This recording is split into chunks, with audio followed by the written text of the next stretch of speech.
तुम्हाला जर गिरडच्या दर्ग्याला भेट द्यायची असेल तर तुम्ही साखर पावलीमधून पण जाण्यासाठी सुरुवात करू शकता।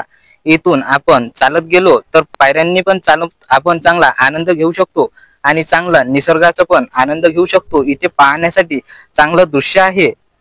गिरडचा दर्गा हा वर्धा जिल्ह्यातील समुद्रपूर तालुक्यामध्ये आहे। या दर्ग्याला धार्मिक पर्यटनाचे क्षेत्र म्हणून पण ओळखले जाते। इथे अनेक पर्यटक लोक येतात आणि या दर्ग्याला भेट देतात। इथे तलाव आहे आणि इथे या तलावामध्ये कासव, बदक आणि मासे पण आढळतात। तुम्हाला येथे येऊन नैसर्गिक आणि धार्मिक आनंद घ्यायचा असेल तर तुम्ही येथे येऊ शकता। टेकडीवरचे सुंदर येण्यासाठी असलेले गेट, तलाव, मासे, बदक आणि अनेक बंदर पण पाहायला मिळते। येथे सर्वच धर्माचे लोक दर्शनासाठी येतात। फरीद बाबा यांचा येथे दर्गा आहे असे पण म्हटले जाते। येथे दर्शन घेतल्यावर मनातील इच्छा पूर्ण होते।